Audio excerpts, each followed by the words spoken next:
Hello everyone, स्वागत है आप सभी के पसंदीदा यूट्यूब चैनल राय एजुकेशन में। उत्तर प्रदेश लेखपाल भर्ती में आप लोगों के लिए प्रीवियस ईयर पेपर के प्रश्नों को हम लोग बहुत अच्छे से सॉल्व कर रहे हैं। उसी क्रम में आज हम लोग बातचीत करेंगे 2015 में हुई उत्तर प्रदेश की लेखपाल भर्ती परीक्षा, जिसके भाग 2 में गणित के 25 प्रश्नों को इस वीडियो में सॉल्व करेंगे और पूरा डिटेल वीडियो रहेगा। वीडियो लंबा हो सकता है, 35 से 40 मिनट तक भी जा सकता है, क्योंकि एक एक प्रश्नों को हम एकदम बेसिक से सॉल्व करेंगे ताकि कोई भी व्यक्ति जो नॉन मैथमेटिकल बैकग्राउंड से, जिनका गणित विषय ना भी रहा हो, तो वो भी अच्छे से समझ सकते हैं। ठीक है ना। तो बिना किसी देरी के वीडियो शुरू करते हैं और डिस्क्रिप्शन में कई वीडियोस की लिंक है, पूरी प्लेलिस्ट की लिंक है, आप जरूर विजिट करिएगा, सारी वीडियो को जरूर देखिएगा। तो चलिए बिना किसी देरी के वीडियो शुरू करते हैं, अपना प्यार देते रहिएगा। तो भाग 2 पर गणित से आते हैं और ये 2015 का, पुनः बोल दूँ, भाग 2 है। यदि एक वृत्त की परिधि उसके व्यास से 18.6 सेंटीमीटर अधिक है तो वृत्त का व्यास क्या होगा, ये प्रश्न है। तो देखिए मित्रों, पेन कॉपी लेकर बैठ जाइए, बहुत अच्छे से आपको एक्सप्लेन करूंगा जैसा लिखता जाऊंगा, क्योंकि स्क्रीन छोटी है तो जितना लिखता जाऊंगा फिर उसको हटाना भी पड़ता है, तो आप इसको नोट करते चलिएगा। मैं शुरुआत में बताते रहूँ, गणित का जब भी मैं पेपर सॉल्व कराऊँ, चाहे मॉक टेस्ट कराऊँ, आप लोगों से यही निवेदन है कि आप खुद साथ साथ सॉल्व करते रहिएगा। तो चलिए स्टार्ट करते हैं। तो यहाँ पे देखिए वृत्त का व्यास क्या होता है, डायमीटर। ठीक है ना। तो वृत्त का व्यास डायमीटर होता है, डी होता है। वृत्त की परिधि को क्या लिखते हैं हम लोग, 2πr। तो 2r को बराबर होता है डी। 2r जो होता है, 2 टाइम्स जो रेडियस होता है, जो त्रिज्या होती है, वो डायमीटर कहलाती है। अब थोड़ा सा मैं एक्सप्लेन कर दूँ। ये होता है सर्कल, वृत्त होता है, ये पूरा होता है डी, और इसी का आधा जो होता है वो r होता है। तो 2r मिलाकर एक डी होता है। ठीक है, चलिए ये तो बेसिक चीज़ थी। अब यहाँ पे प्रश्न दिया है कि वृत्त की जो परिधि है उसके व्यास से 18.6 सेंटीमीटर बड़ी है, यानी कि जो पाई डी है उसमें से अगर डी माइनस कर दूं तो वो बराबर है 18.6। यही प्रश्न बोल रहा है। ठीक है, तो बस सीधा सा है, यहाँ डी कॉमन ले लीजिए, तो पाई -1 बराबर 18.6। अब यहाँ पे पाई की वैल्यू 22/7 रख दीजिए, -1। ठीक है, ये ब्रैकेट हो गया, यहाँ पर आपका डी है। ठीक है, ये 18.6 है यहाँ पर। बस अब इस इक्वेशन को हम लोग 22/7 है ये। ठीक है ना। तो इसको आप सॉल्व करेंगे तो डी की वैल्यू आ जाएगी 8.68। ठीक है ना। तो इसका करेक्ट आंसर हो जाएगा 8.68। यही वृत्त का व्यास बताना था। ठीक है ना, ए ऑप्शन हो जाएगा। ठीक है, चलिए आज चलते हैं क्वेश्चन नंबर 27 पे। 27 है, दो संख्याओं का महत्तम समापवर्त एचसीएफ और एलसीएम 12 और 24 48 है, तो संख्याओं का अंतर 60 है, तो संख्याओं का योगफल क्या होगा। याद रखिएगा, मैंने ट्रिक्स की 45 के लगभग वीडियोस बनाई हैं मैथ की, जो यही सब जो एग्ज़ाम में बार बार पूछे गए हैं प्रश्न, उन्हीं की ही ट्रिक वीडियोस बनाई जो आपके लिए बहुत इंपॉर्टेंट है। तो उसको मैं इसके वीडियो के नीचे लेखपाल भर्ती का जो लिंक दूंगा, उसके नीचे मैथ की भी लिंक दे दूंगा, आप ज़रूर देखिएगा, आपके बहुत काम आएगी। ठीक है ना, और उन सभी वीडियो को देख लीजिएगा। चलिए अब इसको सॉल्व करते हैं। ठीक है, तो क्वेश्चन नंबर ये है, तो अब इसको देखिए कैसे सॉल्व होगा। बहुत सिंपली है, इसके कई ट्रिक्स भी आते हैं, जैसे एलसीएम इंटू एचसीएफ बराबर संख्याओं का मल्टीप्लिकेशन। तो यहाँ से हम निकाल लेते हैं कि ये ट्रिक काम आती है। दूसरी देखिए इसको सॉल्व कैसे करेंगे। तो एलसीएम और एचसीएफ हमको दिया है, तो यहाँ से सीधा सीधा एलसीएम गुणे एचसीएफ कर लेते हैं। तो एलसीएम गुणे एचसीएफ यानी ए इंटू बी कर देते हैं। तो क्या है दिया है, 12 गुणे 2448। इसको लिखते चलिएगा जैसे मैं बता रहा हूँ। ठीक है ना मित्रों, इसको इक्वेशन 1 मान लीजिए, और दूसरा हमको दिया इनका अंतर, तो a माइनस बी हमको दिया 60, तो a प्लस बी संख्याओं का योगफल बताना है, a प्लस बी बताना है। तो यहाँ से a प्लस बी का होल स्क्वायर आप फॉर्मूला यूज़ कर लीजिए, ये नोट कर लिया होगा आई होप आपने। ठीक है ना। अब यहाँ से देखिए a प्लस बी का होल स्क्वायर क्या होता है, a square plus 2ab plus B square. और इसको आप ये भी लिख सकते हैं, a प्लस बी के होल स्क्वायर को क्या लिख सकते हैं, a minus B plus 4ab लिख सकते हैं। ठीक है ना, यही लिख सकते हैं ना, प्लस 4ab भी तो लिख सकते हैं इसको, प्लस 4ab और a माइनस बी का होल स्क्वायर। ठीक है, तो यही आपको करना है, a प्लस बी का होल स्क्वायर ये है, तो इसका यहाँ पर है, तो अंडर इसका स्क्वायर रूट हटेगा, तो यहाँ पर अंडर रूट हो जाएगा a माइनस बी का होल स्क्वायर प्लस 4ab। ठीक है, अब यहाँ पर ये जो वैल्यू हमने a plus B a minus B वाली निकाली है, a माइनस बी दिया है ना 60, संख्याओं का अंतर 60 है, तो यहाँ पर 60 का स्क्वायर हो जाएगा। और a इंटू बी वाली वैल्यू क्या थी, 12 गुणे 24 48। तो यहाँ पर देखिए अंडर रूट में 60 का स्क्वायर हो जाएगा प्लस 4 इंटू 12 गुणे 24 48। बस आराम से इसको सॉल्व कर देंगे, तो a प्लस बी की वैल्यू आ जाएगी 348। ठीक है ना, सी ऑप्शन।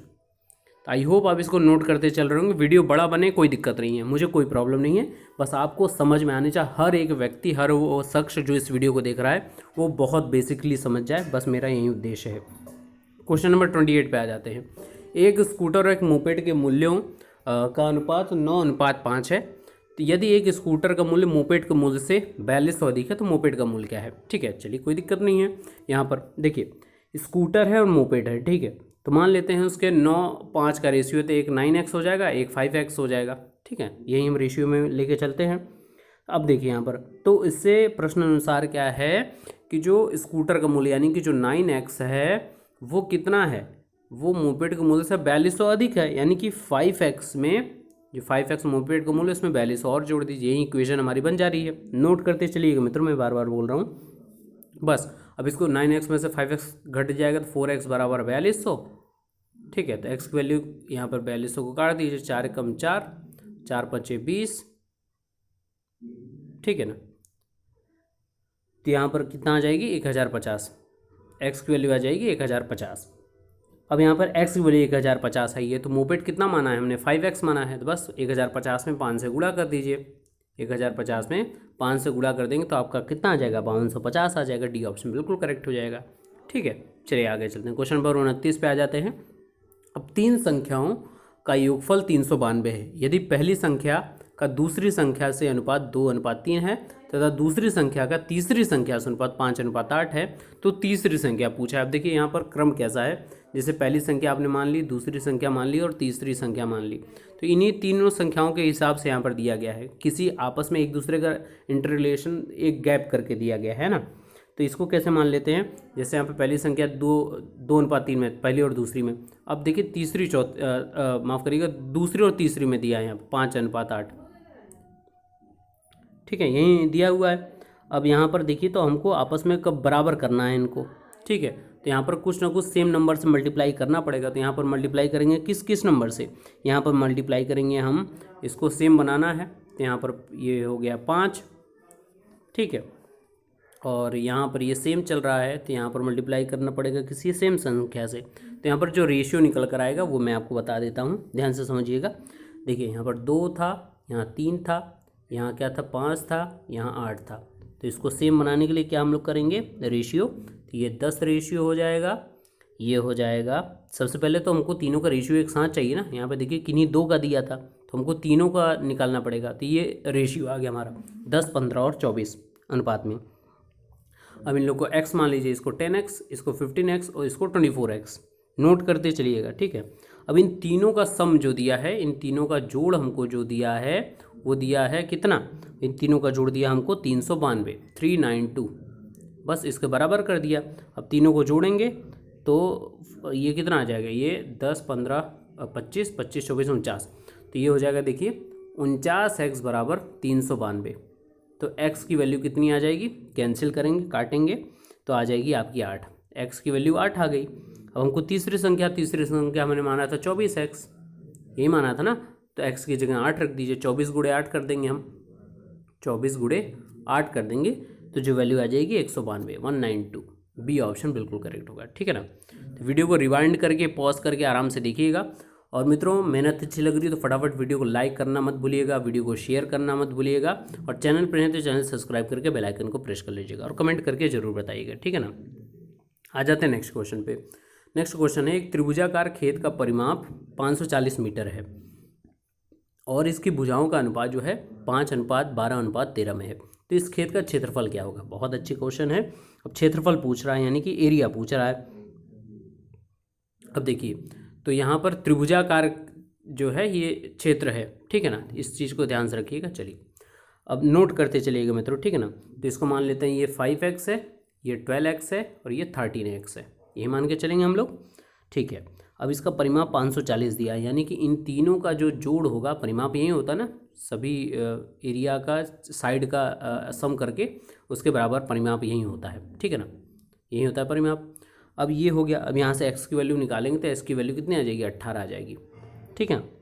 x की वैल्यू 18, तो त्रिभुज की भुजाएं क्रमशः कितनी हो जाएंगी। अब x की जगह हर जगह x रख दीजिए तो हमारी जो वैल्यू निकल कर आएगी वो निकल कर आ जाएगी 90 मीटर, 216 मीटर और आपका 234 मीटर। ये तीनों भुजाएं आ जाएंगी जो इस अनुपात में दी थी। ठीक है, कोई डाउट नहीं। अब एक होता है त्रिभुज का फॉर्मूला, क्या होता है हम लोग को एरिया निकालने का, एस की वैल्यू होती है a+b+c/2। यहाँ से हम निकाल लेते हैं। तो a+b+c की वैल्यू दी थी, तो ये हमको निकल कर आ जाएगी 270। तीनों भुजाओं का हमने जोड़ रख के 2 से भाग दे दिया, 270 आ गया। अब त्रिभुज का क्षेत्रफल जो इस फॉर्मूले से हम निकालते हैं, लगभग आपने कक्षा 10वीं 11वीं 12वीं में पढ़ा होगा इसको। तो त्रिभुज का क्षेत्रफल बराबर होता है √S, फॉर्मूला आपको याद दिला दे रहा हूँ, S - a into S - b into S - c। ठीक है, अब यहाँ पे S की वैल्यू आपको निकल कर आई गई है कितनी, 270, और ABC की वैल्यू आपको पता ही है, तो आराम से इसमें वैल्यू रख देंगे। तो क्या आ जाएगा, 270 गुणे 180 गुणे 54 गुणे 36, यहीं आएगी वैल्यू, आ जाएगी आपकी 9720 मीटर स्क्वायर। याद रखिएगा वर्ग मीटर में ही एरिया होगा, ठीक है ना। तो आपका 9720 वर्ग मीटर स्क्वायर, डी ऑप्शन बिल्कुल करेक्ट हो जाएगा। ठीक है ना मित्रों, चलिए आगे चलते हैं। क्वेश्चन नंबर 31 पे आ जाते हैं। एक आयताकार मेज की ऊपरी सतह का परिमाप 28 मीटर है और इसका क्षेत्रफल 48 मीटर स्क्वायर दिया। तो मेज का कर्ण की लंबाई यानी कि उसके डायगोनल की लंबाई पूछा है। ठीक है ना, चलिए बहुत अच्छा क्वेश्चन है। तो इसको देखिए, अब पहले मैं फिगर बना के आपको दिखा दूँगी। क्वेश्चन को बहुत आराम से करेंगे, ठीक है ना। ये 6 मीटर है, ये 8 मीटर है, ठीक है ना। अब आपका ये क्या आयताकार है, तो आयताकार क्या फ़ायदा रहता है या क्या खासियत रहती है इसकी, कैरेक्टरिस्टिक, आमने सामने वाली भुजा बराबर होती है। तो ये 8 है तो ये भी 8 हो गया, ये 6 है तो ये भी 6 हो गया। ठीक है, कोई प्रॉब्लम नहीं। तो इसका कर्ण कितना हो जाएगा, इसका कर्ण हो जाएगा 10 मीटर। ऐसे होता है ना ट्रायंगल से। अब ये कैसे होगा, अब इसको मैं सॉल्व करके आपको बताता हूँ, बहुत ध्यान से देखिएगा। अभी हमको पता चल गया। तो दो जगह का परिमाप देखिए 28 मीटर दिया। तो परिमाप रेक्टेंगल का क्या होता है, 2 × L+B। फॉर्मूला ये होता है ना रेक्टेंगल का, पेरीमीटर का, 2 × L+B। तो इन दोनों को जोड़ के 2 से गुणा कर देंगे, ये क्या हो जाएगा, 8 से 14, 14 दूनी 28 मीटर आपका परिमाप आएगा। ठीक है, अब A+B क्या हो जाएगा, 6 + 4 14 हो जाएगा, और A × B 48 हो जाएगा। तो फॉर्मूला आप निकालेंगे वहीं A - B का होल स्क्वायर का फॉर्मूला निकाल कर जो इक्वेशन सॉल्व करेंगे, तो यहाँ पर 10 मीटर जो है इसका करेक्ट आंसर आएगा मेज की लंबाई का। अब ये समझना पड़ेगा कि मेज का कर्ण कैसे निकालते हैं हम लोग। मेज का कर्ण कैसे निकालते हैं, मेज की जो लंबाई होती है और जो चौड़ाई होती है उसको अंडर रूट में करने पर मेज का कर्ण निकल जाता है, ये आपको पता होगा। ठीक है ना, ये 8 6 पता ही है। तो मेज की लंबाई और चौड़ाई कैसे ज्ञात करेंगे, देखिए मेज की लंबाई और चौड़ाई कैसे ज्ञात होती है। अंडर रूट में ये लंबाई हमको पता थी 8 और चौड़ाई 6, बस आप इसको निकाल लीजिए, 64 36 अंडर रूट में 100 यानी कि 10 मीटर, सी ऑप्शन। ठीक है, चलिए वीडियो को आराम से पॉज करके देखते रहिएगा, जहाँ पे डाउट हो आप ज़रूर बताइएगा। नेक्स्ट क्वेश्चन, एक त्रिभुज का परिमाप 30 सेंटीमीटर है और इसका क्षेत्रफल 30 सेंटीमीटर स्क्वायर है। यदि त्रिभुज की सबसे बड़ी भुजा की लंबाई 13 सेंटीमीटर है तो त्रिभुज की सबसे छोटी भुजा क्या होगी। ये क्वेश्चन नंबर 32वां पूछा है। तो चलिए आराम से इसको देखने की कोशिश करते हैं। अब देखिए इसको सॉल्व कैसे करना है, पेन कॉपी अपने पास रखे रहिएगा, नोट करते चलिएगा। तो त्रिभुज है तो 3 भुजा होंगी, ABC मान लेते हैं, और तीनों का सम दिया हमको 30 सेंटीमीटर। ठीक है, आराम से इसको नोट करते चलेंगे। अब मान लेते हैं कि त्रिभुज की भुजा जो सबसे बड़ी वाली है, यहाँ पर दिया गया है 13 सेंटीमीटर सबसे बड़ी वाली भुजा है, तो सबसे छोटी पूछ रहा है। तो मान लेते हैं A जो है वो 13 सेंटीमीटर है, तो बाकी का बचा कितना होगा। हम 3 भुजा माने थे ना, A+B+C बराबर दिया था हमको कितना, 30 सेंटीमीटर दिया है ना, 30 सेंटीमीटर। अब एक को मान लेते हैं वो दिया है 13 सेंटीमीटर, तो बाकी का B और C कितना हो जाएगा। तो B और C निकालने के लिए इस 13 को 30 में माइनस कर दीजिए, बचा कितना 17। तो इन दोनों का सम जो है वो 17 होगा, यानी कि दो साइड जो है, इन 2 साइडों का सम 17 होगा। अब इसमें छोटा कौन सा यही हमको बताना है, यही पता करना है, कोई दिक्कत नहीं है। अब ये 17 है तो S वाले फार्मूला जो अभी हमने निकाला था, S वाला फार्मूला क्या निकाला था, A+B+C/2। तो इसमें तीनों का जोड़ रख दीजिए, 13, एक A निकल गया है, इन दोनों का सम कितना है 17 है, बटा 2 यानी 30 बटा 2 यानी 15 सेंटीमीटर S आया। S 15 सेंटीमीटर आया। अब एक भुजा को मान लेते हैं x, दूसरी भुजा को मान लेते हैं 17 में से x माइनस कर देते हैं और वहीं त्रिभुज के फॉर्मूले में रख दीजिए। त्रिभुज का कौन सा फॉर्मूला, वही वाला अभी बताया, s माइनस ए, s माइनस बी और s माइनस सी। ठीक है, तो इसमें आप जो वैल्यू पुट करेंगे तो यहाँ पर जो वैल्यू आएगी जो सॉल्व करने पे इक्वेशन की, वो 5 सेंटीमीटर आ जाएगी। सबसे छोटी भुजा जो होगी वो 5 सेंटीमीटर हो जाएगी, ए ऑप्शन। तो अपने से प्रैक्टिस करते चलिए। गणित थोड़ी सी आपको टिपिकल लग सकती है, लेकिन आपको इसमें कम से कम मोर देन एवरेज स्कोर करना पड़ेगा, तभी आप कंपटीशन में फाइट करेंगे। ठीक है ना। नेक्स्ट क्वेश्चन, एक पहिए की त्रिज्या 21 सेंटीमीटर है, 792 मीटर की दूरी तय करने में उसे कितने चक्कर लगाने होंगे। बेसिक सा क्वेश्चन है ये आपका। ठीक है, चलिए। तो सबसे पहले रेडियस आपको पता होना चाहिए त्रिज्या का। तो ये पहिए का त्रिज्या दिया हुआ है, त्रिज्या माफ़ करिएगा, त्रिज्या ही रेडियस बोलते हैं इंग्लिश में। तो यह दिया है 21 सेंटीमीटर। ठीक है, रेडियस त्रिज्या जो है 21 सेंटीमीटर दी है। परिधि क्या होता है, पूरा परिधि एक पहिए का 2πr होता है। ठीक है, तो चलिए r की वैल्यू यहाँ पर रख दीजिए। 2 इंटू पाई की वैल्यू क्या होती है 22/7 और r दिया आपको 21 सेंटीमीटर दिया है।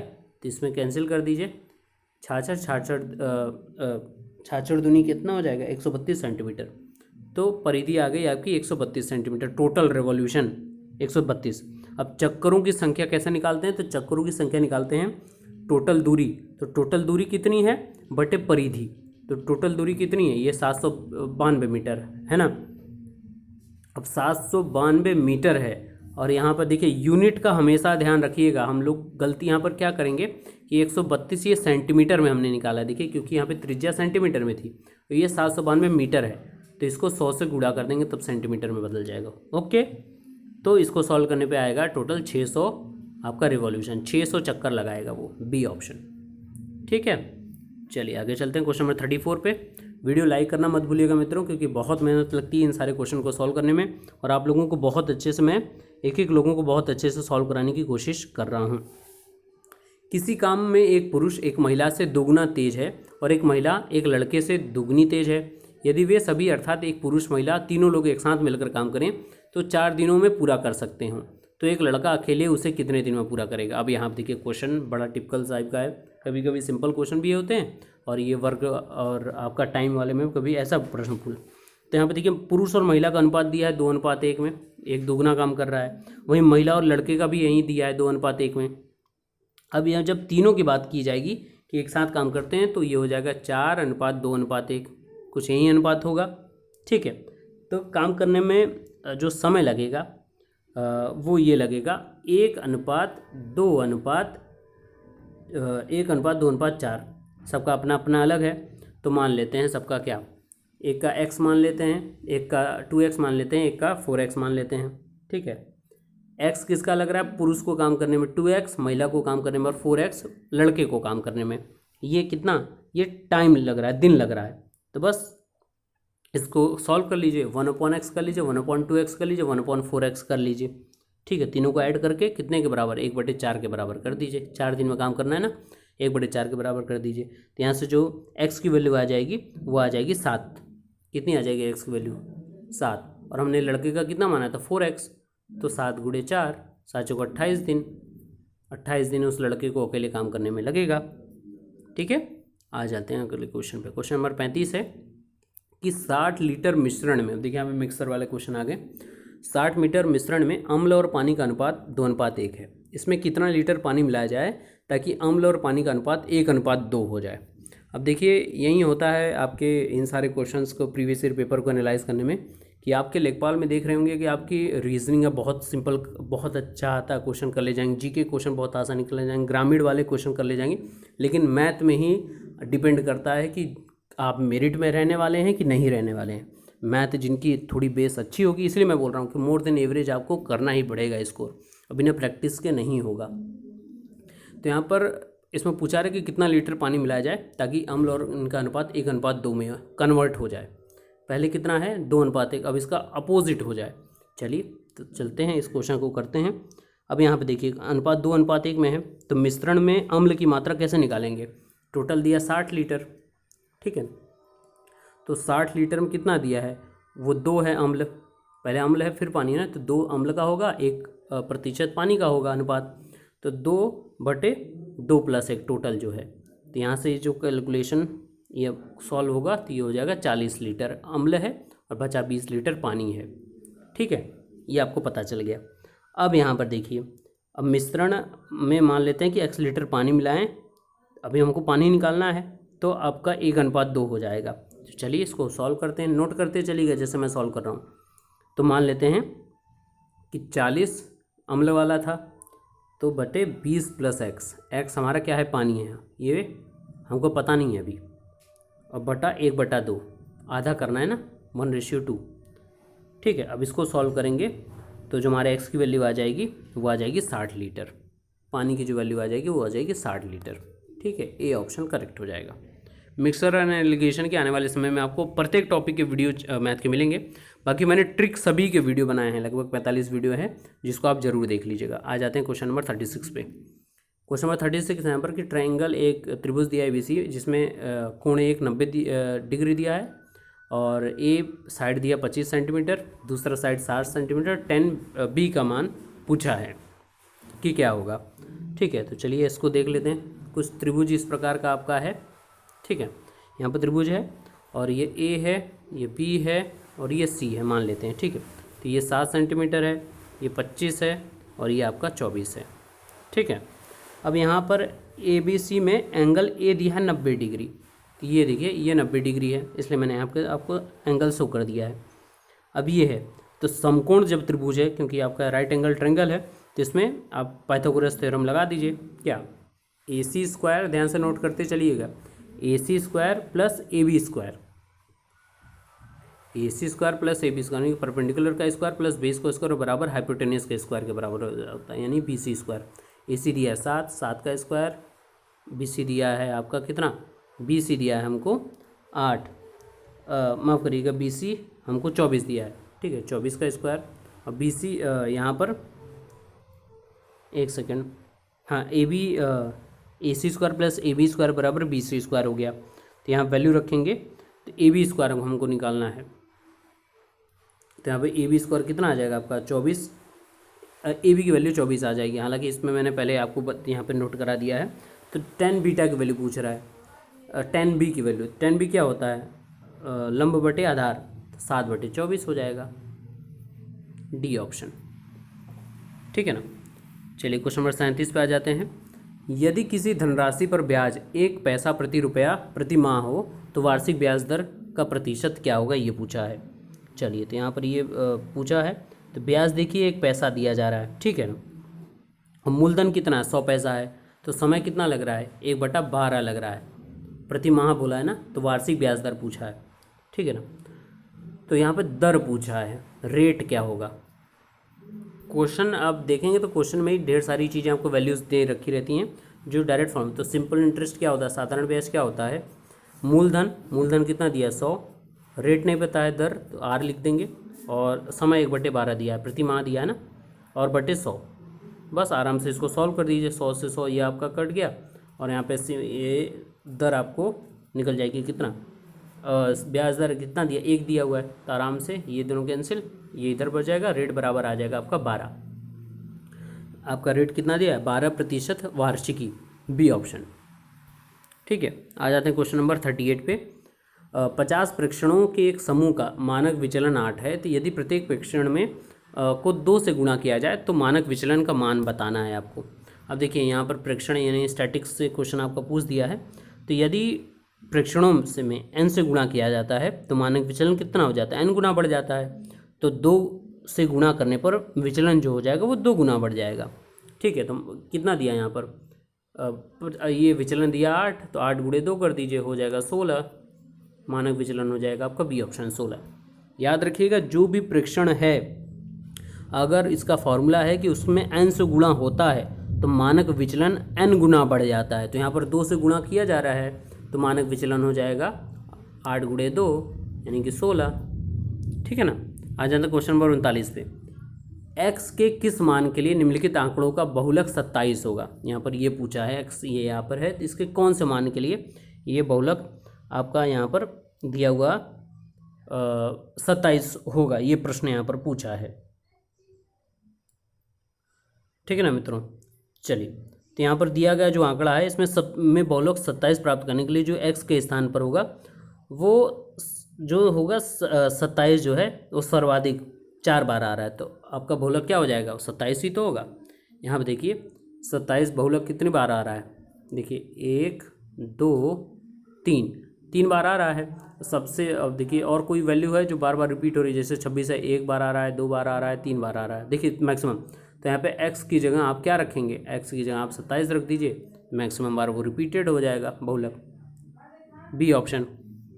आ जाते हैं, देखिए बहुलक क्या होता है, जो मैक्सिमम रिपीटेशन जहाँ पे होती है वहीं होता है। क्वेश्चन नंबर 40, 1 6 8 3 2 के माध्य और माध्यिका का योगफल बताना है, ठीक है ना। क्वेश्चन नंबर 40 में तो माध्य और माध्य कितना दिया है, ये तो माध्य क्या होता है, सबका सम जोड़ के टोटल नंबर से डिवाइड, तो सबका सम 1 6 8 3 2 बटे कितनी संख्या, 1 2 3 4 5 बटे 5 से डिवाइड कर दीजिए, तो यहाँ पर माध्य जो निकल कर आ जाएगा वो 4 आ जाएगा। माध्य क्या है, 4 है, ठीक है। और माध्यिका कैसे निकलेगी, तो इसको आरोही क्रम में रख लीजिए, ठीक है। तो आरोही क्रम में इसको रखिए, तो कैसे होगा 1 2 3 6 8, ये आरोही क्रम में हमने रख दिया इसको। अब माध्यिका कैसे निकालती है, n+1 बटा 2वां पद, तो n+1 करेंगे तो n कितना है, टोटल 5 है, तो 5 + 1 बटा 2 यानी 6, मतलब 3वां पद, तीसरा पद जो होगा ये 3 जो है इसका क्या हो जाएगा, ये माध्यिका निकल आएगी। तो इसका माध्य आता 4, ये 3, टोटल जोड़ने पर 3 और 4 7, डी ऑप्शन, ठीक है ना। चलिए आगे चलते हैं अगले क्वेश्चन की तरफ। क्वेश्चन नंबर 41 है, एक व्यक्ति अपनी यात्रा का 2/11 भाग ट्रेन द्वारा, 17/22 भाग कार द्वारा तथा शेष 1 किलोमीटर पैदल चलता है, तो कितनी दूरी वो चलता है, ये प्रश्न यहाँ पर पूछा गया है क्वेश्चन नंबर 41 में, ठीक है ना। तो यहाँ पर मान लेते हैं टोटल दूरी x किलोमीटर है, जब कुछ नहीं पता तो हमको तो x मानना ही रहता है। अब प्रश्न अनुसार क्या है, देखिए टोटल कितनी दूरी चला, तो उसको मान लेते हैं x, इसमें से सारी चीज़ें माइनस करते चलनी है। क्या माइनस करनी है, 2/11 दूरी वो ट्रेन से चला है, ठीक है, इंटू x, प्लस 17/22 भाग वो कार से चला है, ठीक है ना, इंटू x बराबर कितना, 1 किलोमीटर बचा हुआ है। ये इक्वेशन हो गई। अब इस इक्वेशन को आप सॉल्व करेंगे तो x की वैल्यू जो आ जाएगी वो 22 किलोमीटर आएगी, टोटल 22 किलोमीटर वो ये आपकी दूरी चलता है, ठीक है ना। चलिए आ जाते हैं क्वेश्चन नंबर 42 पे। आराम से वीडियो को पॉज करके रिवाइंड करके नोट करते चलिएगा, ऐसे ही सॉल्व होगा। क्वेश्चन नंबर 42, वर्गीकृत आंकड़ों का माध्य अभिकलित करते समय हम मानते हैं कि बारंबारताएं क्या होती हैं। तो वर्गीकृत आंकड़ों के माध्य की गणना करते समय हम मानते हैं कि बारंबारताएं वर्गों के वर्ग अंकों पर केंद्रित होंगी, ठीक है ना, वर्ग अंकों पर केंद्रित होंगे, डी ऑप्शन। क्वेश्चन नंबर 43 पे आ जाते हैं। 930.25 के वर्गमूल से कौन सा सबसे छोटा भिन्न घटाया जाए जिससे प्राप्त परिणाम एक पूर्ण संख्या है। तो इसमें पूछा कि क्या घटाया जाए कि एक पूर्ण संख्या हमको मिल जाए। तो सीधी सी बात है 930 है, इसका आप वर्गमूल है, स्क्वायर रूट है। देखिए 930.25 स्क्वायर रूट के अंतर्गत है, तो ये आपका लगभग आ जाएगा 30.5 का ही स्क्वायर रूट है, ठीक है। अब इस 30.5 को दशमलव वाली संख्या से अलग कर दीजिए, तो 30.10 प्लस 0.5। अब पूर्ण संख्या बनाने के लिए 30.5 से 0.5 आपको क्या करना पड़ेगा, इसमें से 0.5 आप घटा दीजिए, तो ये कितना बन जाएगा, देखिए पूर्ण वर्ग। तो 0.5 जो है, 0.5 को आप क्या लिख सकते हैं, 1/2 ही तो लिख सकते हैं ना। तो ये भिन्न में घटाने का बोला जा रहा है, तभी पूर्ण होगा, तो 1/2 ही है, यही है। 930 का जब आप रूट लेंगे तो ये 30.5 आएगा, तो 0.5 आप हटा दीजिए, पूर्ण संख्या आप मिल जाएगी आपको। यानी 0.5 को क्या लिखते हैं आप, 1/2 ही तो लिखते हैं, ठीक है ना। आ जाता है क्वेश्चन नंबर 44 पे। 300 ग्राम चीनी के विलयन में 40% चीनी है, ठीक है। इसमें कितने चीनी और मिलाए जाए ताकि विलयन में चीनी का जो प्रतिशत है वो 50% बन जाए, ये पूछा है क्वेश्चन में। तो चीनी का विलयन हम चलिए अब इसको सॉल्व करते हैं। चीनी का जो विलयन है उसमें मात्रा है चीनी की कितना, 300 ग्राम में 40%, 40 यानी 40/100, यही है, यानी कि 120 ग्राम चीनी है। बहुत ध्यान से देखिएगा। मान लेते हैं कि इसमें विलयन x ग्राम चीनी हम मिलाते और हैं, तब हमारे प्रश्नानुसार क्या हो जाता है, 120 + x मिलाते हैं तो हमको 300 + x बराबर हो जाता है 50% हो जाए, 50/100% में कन्वर्ट हो गया। ठीक है, अब यहाँ पे आप सॉल्व करेंगे तो एस की वैल्यू आ जाएगी आपकी 60 ग्राम, जैसे मैंने इसके पहले वाले में सॉल्व किया है आपको पूर्व में, वो आप देख लीजिएगा। ठीक है, क्वेश्चन नंबर 45 पे आ जाते हैं। किसी संख्या में 8% जोड़ने और 3% घटाने से प्राप्त संख्याओं के बीच का जो अंतर है 407 है, तो मूल संख्या क्या होगी ये बताना है। तो मान लेते हैं संख्या x है, तो x में क्या होता है, x में 108 जोड़ने पर, ठीक है, तो यहाँ पे 8% जोड़ने पर ना तो 108 हो जाएगा। हमेशा 100 के स्केल पे काम करेंगे तो हमेशा आपका काम होता रहेगा, और 3 घटा देंगे तो 100 में से 3 गया 97 बराबर 407 आ रहा है। अब आराम से इसको सॉल्व करेंगे तो यहाँ से जो x की वैल्यू आ जाएगी वो 3700 आएगी, 3700, ए ऑप्शन। ठीक है ना, बहुत आराम से देखिएगा, वीडियो को लाइक करते रहिएगा और मैथ को बहुत अच्छे से पूरे प्रीवियस ईयर पेपर के क्वेश्चन को करिएगा। क्वेश्चन नंबर 46 पे आ जाते हैं। ये कुछ दिया गया है, योगफल में कौन सा भिन्न जोड़ा जाए ताकि परिणाम आपका एक पूर्ण संख्या आए। अब इनको सबको जोड़ने पर क्या बचेगा, कौन सी ऐसी भिन्न हम जोड़ें ताकि परिणाम एक पूर्ण संख्या आए। इन सभी को जोड़ने पर जो आपका आएगा वो आएगा आपका कितना, 37/40 आएगा। तो इन सभी को आप जोड़ेंगे, पहले पूर्ण संख्या इनको इन तरीके के आप इन भिन्नों में कन्वर्ट करेंगे, सबको जोड़ के। जैसे 5 सही 3/4 है, इसमें मल्टीप्लाई करते हैं, इसमें जोड़ते हैं तो 5 चौका 20, 3 23, 23/4, ऐसे करके सबको जोड़ेंगे आप। तो सबको जोड़ने के बाद जो वैल्यू आएगी वो आ जाएगी 37/40। तो आपको पूर्ण वर्ग में बनाना है तो कौन सा और भिन्न जोड़ना है, तो एक होता है कंप्लीट, एक में से माइनस कर दीजिए, तो एक में से 37/40 माइनस करेंगे तो आ जाएगा 3/40। तो 3/40 जोड़ने पर आप इसको पूर्ण संख्या बना लेंगे। ठीक है ना, बी ऑप्शन। आ जाते हैं क्वेश्चन नंबर 47 पे। 47 है, कोई व्यक्ति 8 रुपये में 10 वस्तु खरीदता है और उन्हें ₹1.25 की दर से बेच देता है, तो उसको कितना लाभ होगा ये हमको बताना है।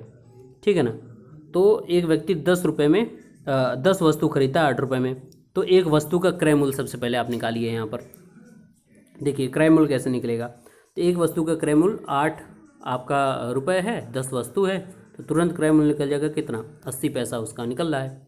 ठीक है, तो एक वस्तु का विक्रय मूल्य कितना है, ₹1.25 की दर से बेच रहा है, तो आपस में यहाँ पे माइनस कर दीजिए, कितना आएगा 0.45, 45 पैसे के लगभग आ रहा है उसका। ठीक है, तो इसी 45 कितने पे, 80 पे मिल रहा है, यानी 0.45 कितने पे मिल रहा है, 0.80 पे मिल रहा है। इसका प्रतिशत निकाल दीजिए, गुणे 100 कर दीजिए, तो प्रतिशत कितना आएगा 56 सही 1/4%, बी ऑप्शन। ठीक है, चलिए क्वेश्चन नंबर 48 पे आ जाते हैं। बजट से पहले किसी कार की कीमत 30% बढ़ाई जाती है और बजट में फिर 10% बढ़ाई जाती है, तो कार की कीमत कुल कितना वृद्धि हुई है। ये सारे जितने भी प्रतिशत वाले प्रश्न हैं सब पर मैंने ट्रिक वीडियो बनाई है और एक से एक शानदार ट्रिक आपको मिलेगी। उन सारे 45 वीडियो अगर आपने देख ली तो आप इन प्रश्नों में जो लोग शून्य भी होंगे गणित में वो मोर देन एवरेज स्कोर करेंगे, इतना पूरा गारंटी है अगर आप उन सारे ट्रिक्स को देख लेते हैं। तो देखिए इसमें क्या है कि x ये कितना है, x है प्लस y है, ये फॉर्मूला होता है XY/100। ठीक है, टोटल वृद्धि निकालने के लिए इसको नोट कर लीजिएगा।